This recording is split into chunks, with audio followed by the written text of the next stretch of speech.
Israël a dit aux États-Unis « Si l'Iran franchit notre ligne rouge avec des missiles balistiques, nous agirons de notre propre chef ». Et à cela, ajouter deux images de plus.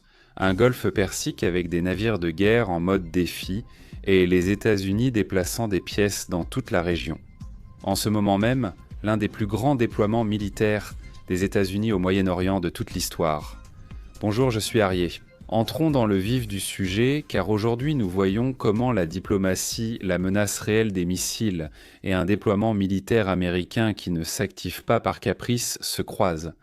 Commençons par ce qui est, pour Israël, la ligne rouge la plus claire en ce moment. Israël, par l'intermédiaire de hauts responsables militaires qui se sont rendus aux États-Unis la semaine dernière, a laissé un message direct très clair. Si l'Iran franchit la ligne rouge concernant les missiles, Israël attaquera de son propre chef. Et ce même message est celui que le Premier ministre Netanyahou va transmettre à l'administration Trump à Washington lors de la réunion prévue ce mercredi. Pourquoi cette réunion est-elle si importante ? Parce qu'Israël constate que les États-Unis pourraient être en train de se rapprocher d'un accord avec l'Iran, mais d'un accord incomplet. Ou du moins, c'est l'interprétation que l'on peut faire si l'on consulte en ce moment les gros titres des médias traditionnels. Et il est important de nuancer cela, car il pourrait ne s'agir que du jeu habituel de stratégie militaire. Diviser pour mieux régner. Et en effet, alors qu'on parle de négociations et d'une solution diplomatique très probable, ce que l'on voit en pratique n'a rien à voir avec la diplomatie. Mais procédons par étapes, selon cette diplomatie dont parlent les gros titres, celle dont nous parlent les médias. Israël comprend que faire renoncer l'Iran à un programme d'armes nucléaires serait bien sûr un énorme succès. Personne ne peut le nier, mais Israël ne veut pas d'un scénario où l'accord règle la question nucléaire tout en laissant intacte la menace qui, en pratique, peut s'abattre sur des villes entières. Le programme de missiles balistiques à longue portée du régime iranien. Et il y a un point qui inquiète énormément à Jérusalem, que l'accord soit rédigé de telle manière que les États-Unis garantissent qu'Israël ne puisse pas attaquer et détruire ce programme de missiles à l'avenir. Et cela pour Israël reviendrait à être complètement pieds et poings liés. Pourquoi Israël est-il aussi déterminé sur la question des missiles, au-delà du nucléaire ? Eh bien cela comporte un peu de tout, un mélange de stratégie et aussi des questions industrielles. Il y a 8 mois, pendant la guerre des deux, l'opération Lion Ascendant, Israël a compris qu'il était impossible de détruire toutes les installations du programme balistique iranien. Il y en a des dizaines dispersées, certaines camouflées, d'autres souterraines, et beaucoup sont reconstruites très rapidement. Alors Israël a fait quelque chose de très spécifique, se concentrer sur les usines qui produisaient des composants essentiels, des pièces dont l'absence paralyse toute la chaîne de production. Et dans cette même logique, ils ont également attaqué des entreprises liées au carburant pour ces missiles. Quel est le problème maintenant ? Eh bien, cela fait déjà 8 mois et ces industries ont été rapidement reconstruites. Tout simplement, la production a repris et en Israël, il y a une urgence à arrêter cela à nouveau avant qu'ils ne retrouvent le rythme de production d'avant la guerre. Près de 300 missiles par mois, alors qu'on parle d'une capacité de 30 missiles par jour, les gens l'entendent parfois comme un chiffre froid, mais en pratique, cela signifie quelque chose de très simple. Avec le temps, tôt ou tard, le volume peut se transformer en capacité de saturation, et si le volume augmente. Le problème n'est pas seulement d'avoir des missiles, mais d'en avoir tellement que cela oblige l'autre camp à dépenser des intercepteurs, du temps, des ressources et à vivre sous une pression permanente. Ou même qu'on en arrive simplement au point où il soit tout simplement impossible de contrer une attaque de saturation. Parce que les missiles d'attaque dépassent largement le nombre de missiles de défense qu'Israël peut posséder. Nous devons également prendre en compte que pendant cette guerre, le Mossad a éliminé Amir Ali Ajisadeh, le commandant de la force aérospatiale des gardiens de la Révolution, et l'un des architectes de ce programme industriel qui a mis des décennies à être mis en place. Cela nous dit deux choses. Premièrement, Israël ne frappe pas seulement l'infrastructure, il frappe aussi le leadership et deuxièmement, malgré cela, l'appareil iranien a la capacité de se reconstruire. Et c'est pour cela que ce moment est si délicat. Maintenant, alors que cette tension augmente, l'Iran envoie aussi des messages. L'un des gestes les plus visibles est venu du ministre des Affaires étrangères Al-Rajid en réponse à la visite du négociateur de Washington, Witkoff, qui a été vu ce week-end sur le porte-avions Abraham Lincoln qui est actuellement stationné au large de l'Iran. Eh bien, le fait est que le ministre iranien des Affaires étrangères, Al-Rajid, a fait sa part et est monté à bord d'un navire de guerre iranien parcourant le golfe Persique. Comme une démonstration de défi envers les États-Unis, il a prononcé une phrase qui résume parfaitement la position iranienne. L'accord militaire américain ne nous fait pas peur. Nous sommes un peuple de diplomatie et un peuple de guerre. Pendant ce temps, voici ce que montre la télévision iranienne dans ses émissions en direct.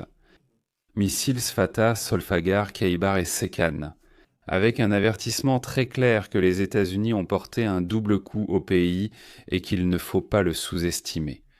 Ceci est un grand élan pour le régime iranien, de motiver le peuple et, évidemment, de montrer la force militaire, non seulement à son propre peuple, mais aussi de montrer sa puissance militaire à tous ses alliés et amis dans la région. Bien, jusqu'ici, la situation politique est déjà très tendue. Mais maintenant, permettez-moi de vous montrer la partie qui change, le poids spécifique de tout cela, le déploiement militaire des États-Unis. Je vais vous l'expliquer concrètement avec des données, pour que nous comprenions. Mais avant de commencer, je voudrais vous raconter l'histoire de cette fiole, qui m'a vraiment étonné et je pense que vous devriez la connaître aussi. Cette fiole renferme une histoire incroyable, qui était inconnue jusqu'à présent. À l'intérieur se trouve de la terre du mont du Temple à Jérusalem, sauvée par des archéologues après que des milliers d'années d'histoire aient été réduites en ruines. C'est notre chance d'empêcher l'histoire de disparaître. Démarrez l'année avec un lien personnel avec Jérusalem. Cliquez sur le lien dans la bio ou scannez le code pour profiter d'une offre spéciale. Nous commençons avec le vétéran, le soldat américain Jack Walter, qui l'a résumé aussi simplement que cela sur CBS. Nous assistons à l'une des plus grandes mobilisations militaires américaines vers le Moyen-Orient de l'histoire du pays. À quoi cela ressemble-t-il en termes de chiffres et de capacités ? Eh bien, commençons par la mer. Lorsque les États-Unis déploient un porte-avions dans une région, ils n'envoient pas simplement un navire, ils envoient une base aérienne flottante avec des dizaines d'avions. En plus, il y a son anneau d'escorte ainsi que des navires équipés de systèmes antimissiles et capables de mener des attaques à longue portée.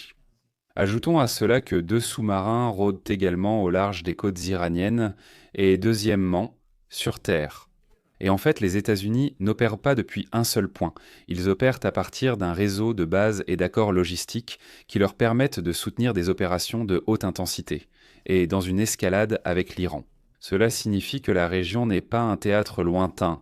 C'est un endroit où les États-Unis disposent déjà d'infrastructures, de personnel, de radars, de dépôts et d'une capacité de mouvement très rapide. Troisièmement, en matière de défense. Lorsque l'Iran dispose de missiles et de drones, les États-Unis renforcent les défenses aériennes et antimissiles pour protéger leurs bases et leurs alliés. Cela fait partie du paquet offensif et défensif, les deux vont de pair. Maintenant, il y a un élément que, si vous le comprenez, vous comprenez la logistique militaire derrière le déploiement. Les États-Unis ont mobilisé environ 1000 à 1500 missiles Tomahawk, et cela ne nous amène pas à des frappes chirurgicales. Cela ressemble à une capacité pour une campagne de saturation, une campagne conçue pour ouvrir des couloirs, saturation pour quoi faire. En termes simples, d'abord, frapper les défenses aériennes et les radars, ensuite frapper les centres de commandement, les communications, troisièmement, frapper les infrastructures militaires clés. Et seulement ainsi, seulement après. Alors ouvrir la voie avec moins de risques pour que les chasseurs, les avions avancés, les bombardiers et les avions d'attaque puissent entrer plus librement sur le territoire iranien. C'est important parce que lorsqu'on parle des missiles Tomahawk, on ne parle pas d'un simple missile de plus. C'est l'un des missiles les plus polyvalents et les plus meurtriers au monde parmi ce type de missiles. On parle de la première phase d'une doctrine visant à affaiblir la défense de l'adversaire pour le rendre aveugle et désorganisé. Maintenant, avec cette logique sur la table, on comprend pourquoi la réunion entre Netanyahou et Trump ce mercredi est si importante et pourrait même s'avérer très décisive. Parce que si les États-Unis parviennent à un accord nucléaire limité et qu'Israël estime que cet accord laisse intact le programme de missiles, alors Israël se poserait la question. Que fait-on face à la menace qui pourrait réellement s'abattre sur nos villes demain? Et c'est là que la menace cesse d'être abstraite et devient concrète avec un missile en particulier. On parle du Khorram-Machar 4 comme d'une menace stratégique très sérieuse et délicate, qu'Israël a évidemment déjà sur son radar. Et la raison en est que ces chiffres ne sont pas négligeables. Il a une portée de 2000 km capable de transporter des ogives de 1500 kg avec une vitesse allant jusqu'à Mach 16, autrement dit, il est imparable. Et si un missile de ce type frappe une ville israélienne, l'effet peut être dévastateur sur plusieurs kilomètres. Évidemment, selon l'ogive et la densité de population de la zone urbaine où il pourrait tomber, les dégâts seraient évidemment catastrophiques. C'est quelque chose qui a été démontré lors de la guerre contre l'Iran l'année dernière. C'est que pendant qu'Israël frappait des centaines de cibles militaires et logistiques du régime, le régime se contentait de lancer des missiles simplement là où ils tombaient. On visait juste une grande ville. Et c'est tout, ce qui nous a laissé les images dramatiques de plusieurs missiles iraniens frappant des immeubles, des centres de bureaux, des zones urbaines et même des hôpitaux au centre du pays. De cette façon, pour Israël, l'intention du régime est très claire, et ce n'est pas un secret. Il s'agit simplement d'éliminer l'État d'Israël avec tous les Juifs à l'intérieur. Alors, quand Israël parle de lignes rouges avec des missiles balistiques, ce n'est pas de la rhétorique, c'est une lecture du risque très directe et sérieuse. Si le programme se consolide, le coût de l'inaction augmente de plus en plus avec le temps. Et pendant que tout cela avance entre diplomatie et déploiement, il y a des signes internes en Iran qui attirent l'attention. Aujourd'hui, lors de la cérémonie officielle de la journée de la force aérienne iranienne, il s'est passé quelque chose d'inhabituel. Le guide suprême du régime, Ali Khamenei, a annulé son discours prévu et n'a pas assisté à l'événement. Quelque chose qui, selon les rapports, se produit pour la première fois en 37 ans de régime. Cela nous laisse une information qui, dans le contexte de tensions et de démonstrations militaires, ne passe pas inaperçue. Il est clair qu'il se cache et qu'il évite au maximum de s'exposer. Et maintenant, avec tout cela sur la table, rassemblons les pièces pour que le panorama soit clair et sans détour. Les États-Unis montrent leurs muscles, l'Iran montre ses missiles, Israël parle de missiles balistiques, ligne rouge. Et au milieu, il y a la possibilité d'un accord qui ne concerne que le nucléaire. Et c'est justement l'un des sujets centraux. Le nucléaire est une partie du problème, les missiles en sont une autre, et pour Israël, les missiles ne sont pas un sujet secondaire. C'est pourquoi le Premier ministre d'Israël, Netanyahou, n'a pas la tâche facile, comme le montrent les médias. Il va essayer de convaincre Trump, le vice-président et le secrétaire d'État, de ne pas signer un accord qui laisserait de côté l'obligation de geler la production de missiles balistiques. Et on sait que l'administration Trump penche pour se concentrer sur le fait qu'il faut qu'Iran renonce à l'enrichissement de l'uranium, en laissant de côté d'autres exigences initiales. Et pendant que tout cela se passe, il y a les déclarations officielles des hauts responsables du régime. Ce qu'ils exposent sur les réseaux sociaux, dans les médias locaux et dans les médias régionaux ici, c'est qu'ils ne sont pas disposés à négocier ni sur le nucléaire, ni sur les missiles. Donc, il semble vraiment que nous jouons à rien. Maintenant, quelque chose de très important. Si ce type d'analyse vous aide à comprendre ce qui se passe sans bruit, sans sensationnalisme, eh bien, je vous invite à vous abonner à la chaîne et à activer la cloche pour savoir quand je publie une nouvelle vidéo. Bien, et permettez-moi maintenant de revenir à ce que les États-Unis ont actuellement déployé dans la région, qui est clairement prêt à escalader. Si besoin, laissez-moi vous montrer quelques chiffres clairs pour que vous puissiez mesurer ce qu'il y a en ce moment, ici en mer. Eh bien, un porte-avions, l'Abraham, au centre du théâtre, avec son escorte directe d'au moins 3 destroyers capables de défense aérienne et d'attaque à longue distance. Au total, on parle donc d'environ 12 navires de guerre américains dans ou près de la zone, avec au moins 8 navires supplémentaires et 2 sous-marins opérant en dehors du noyau du porte-avions. Tous sont répartis entre des points comme Hormuz, la mer Rouge et la Méditerranée orientale. Dans les airs, ce qui est le plus concret, ce qui est documenté, du moins officiellement, nous avons d'un côté, sur la base de Jordanie, environ 12 F-15 E9 A-10C, 2 HC-130J en plus de drones de type MQ-9 et d'un grand nombre d'hélicoptères. À cela s'ajoute le composant aérien du porte-avions Abraham Lincoln, avec des aéronefs de combat et de soutien, des chasseurs de dernière génération, des avions de guerre électroniques et de détection avancée, ainsi que quelques hélicoptères. Pour un total, écoutez bien, de 90 aéronefs, c'est-à-dire, littéralement, une base flottante en termes de logistique et de soutien. On signale le transfert de plus de 3 douzaines d'aéronefs vers la région au cours des dernières semaines, y compris des avions de transport, de ravitaillement en vol et des plateformes de surveillance et de reconnaissance, ce que je vous ai également partagé dans des vidéos précédentes. Tout cela avec une activité fréquente et assez intense dans les bases du Golfe. Il y a beaucoup de spéculations concernant les bombardiers. Rappelons que les États-Unis disposent des B-2 et des mythiques B-52. Pour l'instant, on ne sait pas officiellement s'il y en a ou non dans la région. Selon les réseaux sociaux, oui, mais d'après les informations qui sont très réservées sur le sujet, du moins de la part du CENTCOM, on ne sait pas combien il pourrait y en avoir. Cela évidemment pour des raisons évidentes. Ce qui est certain, c'est que ces bombardiers peuvent être déployés sur le théâtre d'opération en moins de 24 heures.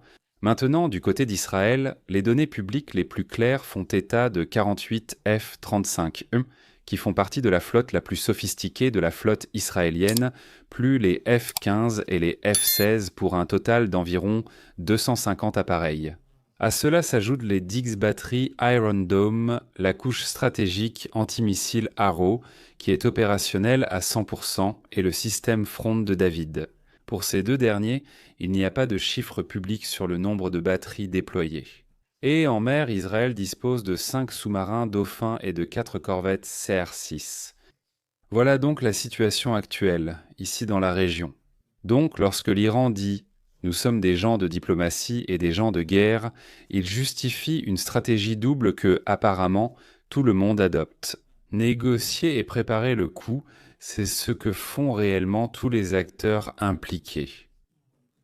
Lorsque les États-Unis mobilisent dans des porte-avions, des défenses et une énorme capacité de Tomahawks, ils disent donc « je suis prêt » si cela dégénère. Et quand Israël dit « si vous franchissez la ligne rouge, nous attaquerons seuls », il dit non. Nous n'allons pas signer notre sécurité sur un bout de papier. Et nous devons être clairs sur le fait que lorsque le plateau est prêt, l'étincelle peut être très petite. Cela peut être un incident naval dans le Golfe, cela peut être une attaque de milice, cela peut être un missile qui franchit une ligne, cela peut être une clause mal rédigée dans un accord. La question que nous devons garder à l'esprit est « qui est vraiment prêt à reculer avant que quoi que ce soit n'arrive ?» Eh bien, dites-le moi. Faites-moi savoir ce que vous en pensez dans les commentaires. Abonnez-vous à la chaîne, activez la cloche pour savoir quand je publie une nouvelle vidéo et ne partez pas sans partager ni laisser un like. On se retrouve bientôt.